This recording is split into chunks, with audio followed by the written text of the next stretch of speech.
Hello friends, मैं कामनी स्वागत करती हूँ YouTube channel career in teaching में। आज है हमारा सीडीपी का 7वां क्लास। इससे पहले 6 क्लास हो गया है। अगर आप वो वीडियो नहीं देखे हैं तो एक बार जरूर देखिए। आज का टॉपिक है जेरोम ब्रूनर। जेरोम ब्रूनर एक कॉग्निटिव साइकोलॉजिस्ट हैं।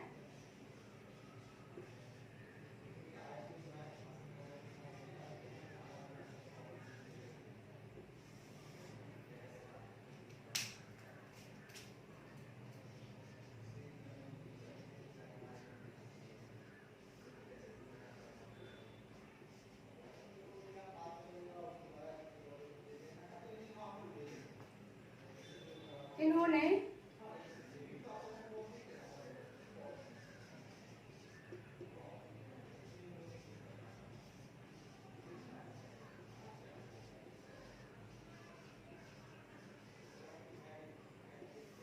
कॉग्निटिव डेवलपमेंट, संज्ञानात्मक विकास की बात की है। संज्ञानात्मक विकास के बारे में पियाजे भी बात करते हैं और वाइगोत्स्की भी बात किए हैं, और भी मनोवैज्ञानिक है जिन्होंने बात किए हैं। उसी तरह जेरोम ब्रूनर भी कॉग्निटिव साइकोलॉजिस्ट है, जो कि अमेरिकी मनोवैज्ञानिक थे। इन्होंने 3 सीक्वेंस में स्टेजेस की बात की है। बच्चे लर्निंग 3 रिप्रेजेंटेशन की इन्होंने बात की है, जो बच्चे किस ज्ञान का निर्माण खुद से कर सकते हैं। ये भी बात करते हैं कि बच्चे ज्ञान का निर्माण खुद से कर सकते हैं, अपने सेंस पे, पिछले अनुभव के आधार पे चिंतन करके और ट्रेनिंग से किस तरीका से अपने ज्ञान का निर्माण कर सकते हैं। थिंकिंग,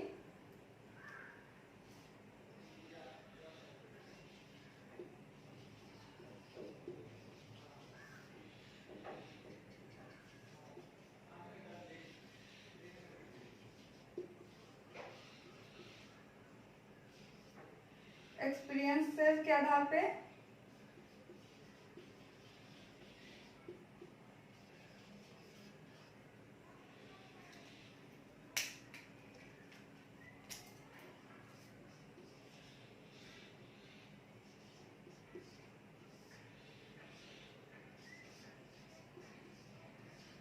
पिछले अनुभव से फ्यूचर में कुछ क्रिएट कर सकते हैं। बच्चे खुद से अपने माइंड में क्रिएट कर सकते हैं, अपने ज्ञान का निर्माण कर सकते हैं। इन्होंने स्पाइरल करिकुलम की भी बात की है। जो ब्रूनर है, इन्होंने स्पाइरल करिकुलम के बारे में भी बात किया है कि किस तरह से एक स्टेज में जो बच्चा सीखता है वो दूसरे स्टेज में भी उसका प्रभाव पड़ता है। किस तरीका से वो अपने प्रीवियस नॉलेज से अगले स्टेज में बेहतरीन सीख सकता है। इन्होंने स्पायर करिकुलम की भी बात की है। स्पाइरल करिकुलम,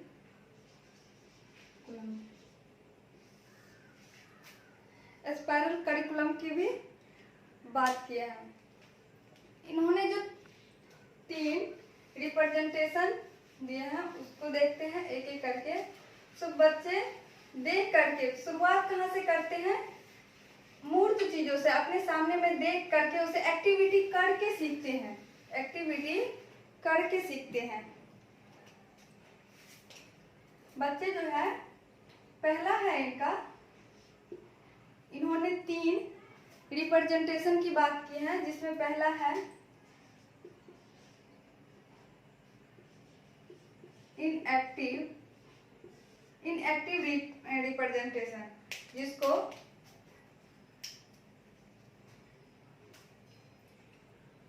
जिसमें 3 से बर्थ टू 3 इयर्स, ये जन्म से 3 साल तक बच्चा एक्टिविटी, यहाँ बच्चा एक्टिविटी करके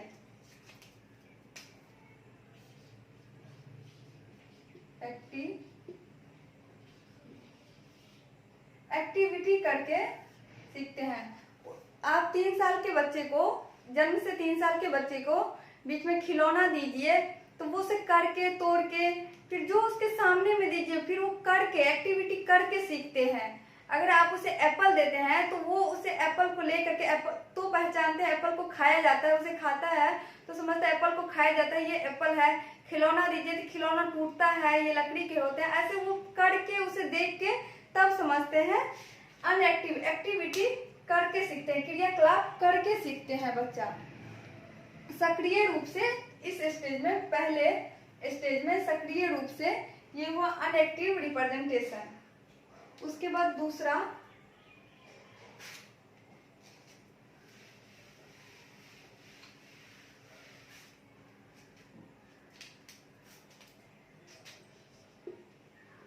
था आइकॉनिक। आइकॉनिक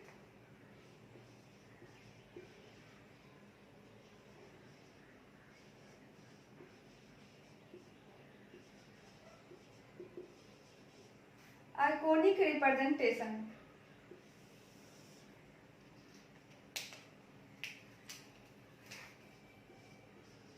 जो 3 to 8 ईयर्स,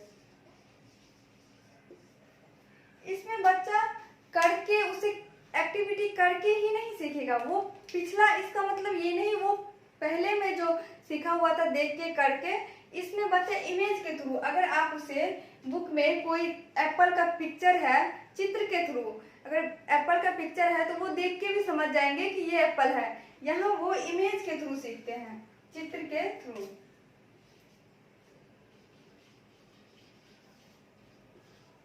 इमेजेस के थ्रू यहाँ वो चित्र को देख के भी समझ जाएंगे। बुक में अगर चित्र है तो वो समझ जाते हैं कि ये कोई चित्र है किसी चीज का, एप्पल का, मैंगो का या फिर घोड़े का, तो बच्चे समझ जाते हैं कि ये चित्र को देख करके मूर्त तरीके से यहाँ पे बच्चे इमेज को देख करके, चित्र को देख करके तब अपने ज्ञान का निर्माण करते हैं। आइकॉनिक रिप्रेजेंटेशन, ये 3 से 8 ईयर्स की एज में यहाँ बच्चे इमेज को देख करके, फिर यहाँ पे जरूरी नहीं है कि उसको वो सामान लाके ही, पहले स्टेज में क्या था तो उनको हाथ में दीजिएगा, एक्टिविटी करके सक्रिय रूप से वो उन्हें करके, एप्पल है तो एप्पल को खा के देख के फिर वो सीखते हैं। लेकिन इसमें सेकेंड वाले में यहाँ बच्चा पिक्चर देख करके भी सीखते हैं। और तीसरा सिंबॉलिक के थ्रू,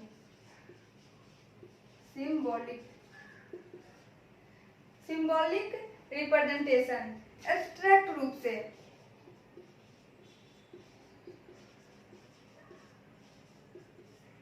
ये above 8 ईयर,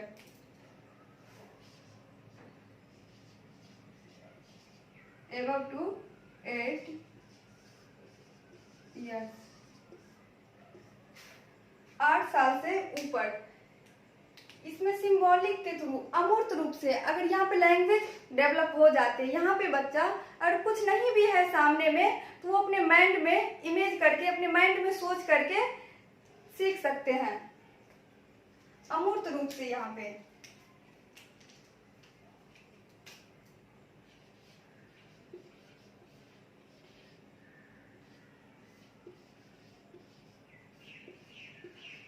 अमूर्त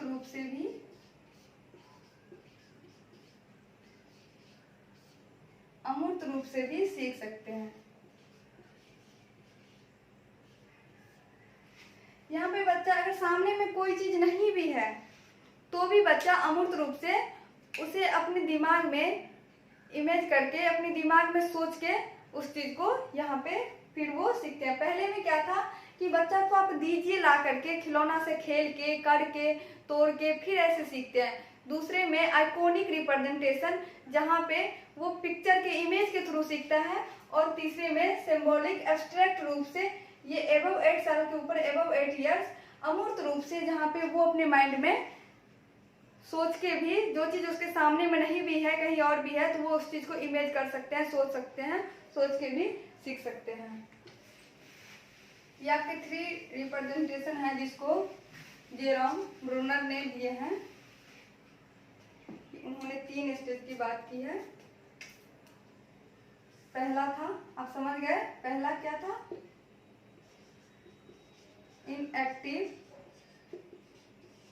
इनएक्टिव रिप्रेजेंटेशन।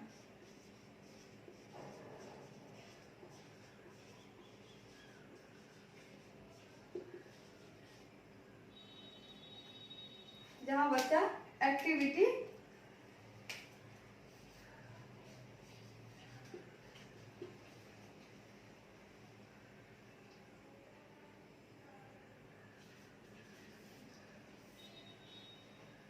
दूसरा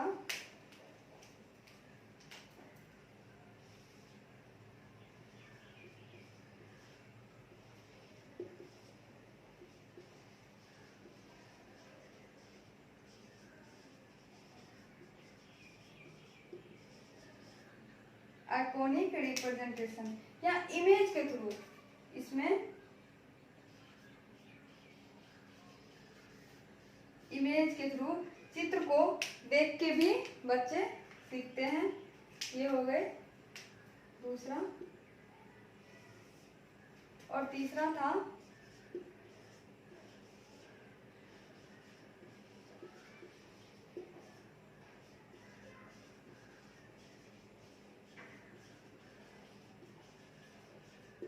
सिंबॉलिक रिप्रेजेंटेशन, जहां अमूर्त रूप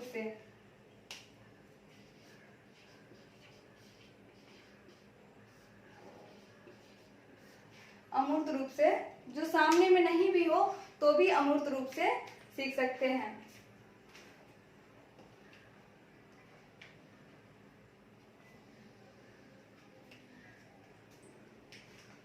यहाँ इनएक्टिव क्रियात्मक रूप से क्रियाकलाप करके, एक्टिविटी करके सक्रिय रूप से सीख सकते हैं। बच्चे इस तरीका से अपने ज्ञान का निर्माण कर सकते हैं। ये कौन कहते हैं? ये संरचनावाद है। तो ये भी बच्चे खुद से ज्ञान का निर्माण कर सकते हैं, ऐसा मानते हैं।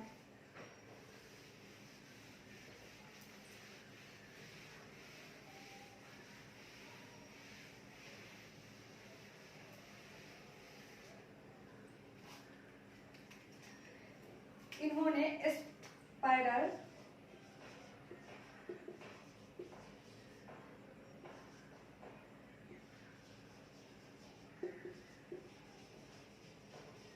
स्पाइरल करिकुलम की बात की है। स्पाइरल करिकुलम, जिसको वर्तुलाकार पाठ्यचर्या,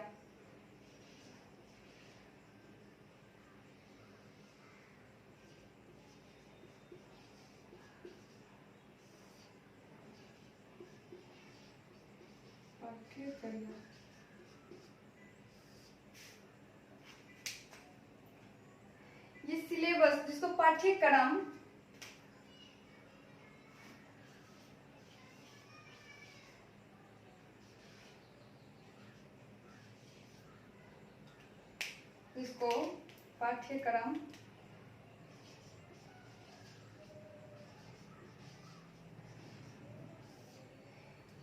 सिलेबस जो है, पाठ्यक्रम क्या है? पाठ्यचर्या का एक हिस्सा है। सिलेबस करिकुलम का एक हिस्सा है।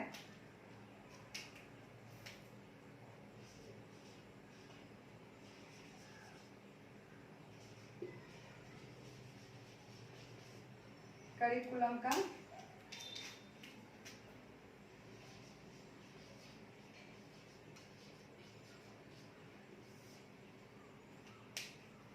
इन्होंने कहा कि बच्चे अपने प्रीवियस नॉलेज से अपने अगले स्टेज में बेहतरीन सीख सकते हैं।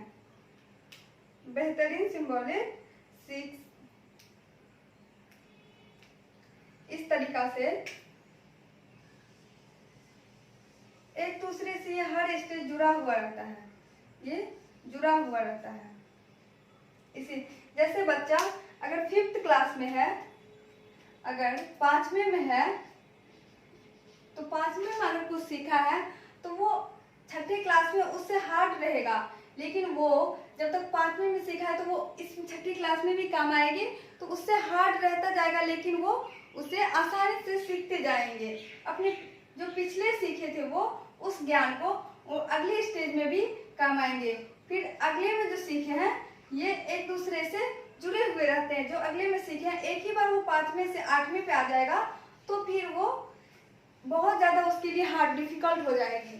वो एक दूसरे से सारे नॉलेज जो है, सारे प्रीवियस नॉलेज वो इस तरीका से करिकुलम में बनाया हुआ रहता है, करिकुलम में बनाया हुआ रहता है। 5वीं क्लास में इस तरह से दिया जाता है जो कि उसके 6ठी क्लास में भी काम आता है। 6ठी क्लास में उससे हार्ड रहता है, लेकिन वही जो 5वीं में सीखा है सीखेगा तभी वो 6ठी क्लास में सीख पाएंगे। उसके बाद जो 6ठे में सीखा है वो 7वें में हार्ड रहेगा, 7वें में उससे डिफिकल्ट रहेगा, लेकिन जब वो 6ठे में सीखा है तभी वो 7वें में जाके उसके लिए वो आसानी होगी। वो अपने प्रीवियस नॉलेज के आधार पे अगले वाले स्टेज में अच्छा से सीख पाते हैं, बेहतरीन सीख पाते हैं। और जो 7वें में सीखे हैं वो भी उसके 8वें में, एक ही बार 5 से डायरेक्ट 8 में यहाँ नहीं आ सकते। फिर वो बीच में अगर क्लास नहीं करेंगे तो फिर एक ही बार 5 में फिर 8 में उसे बहुत दिक्कतें आएगी, वो नहीं सीख पाएंगे। तो वो एक करिकुलम में रहता है, एक करिकुलम में इसी तरीका से एक करिकुलम में ऐसे जुड़ा हुआ रहता है। हर स्टेज एक दूसरे से करिकुलम में जुड़ा हुआ रहता है। तो इनकी बात की थी जेरोम ब्रूनर, जिसको आप याद रखेंगे। यह एक छोटा सा थ्योरी था जो कि एग्जाम में इससे भी क्वेश्चन मिलते हैं। ओके फ्रेंड्स, फिर अगर वीडियो अच्छी लगी तो वीडियो को लाइक कर दीजिए और चैनल को सब्सक्राइब कर लीजिए। फिर मिलते हैं अगले क्लास में।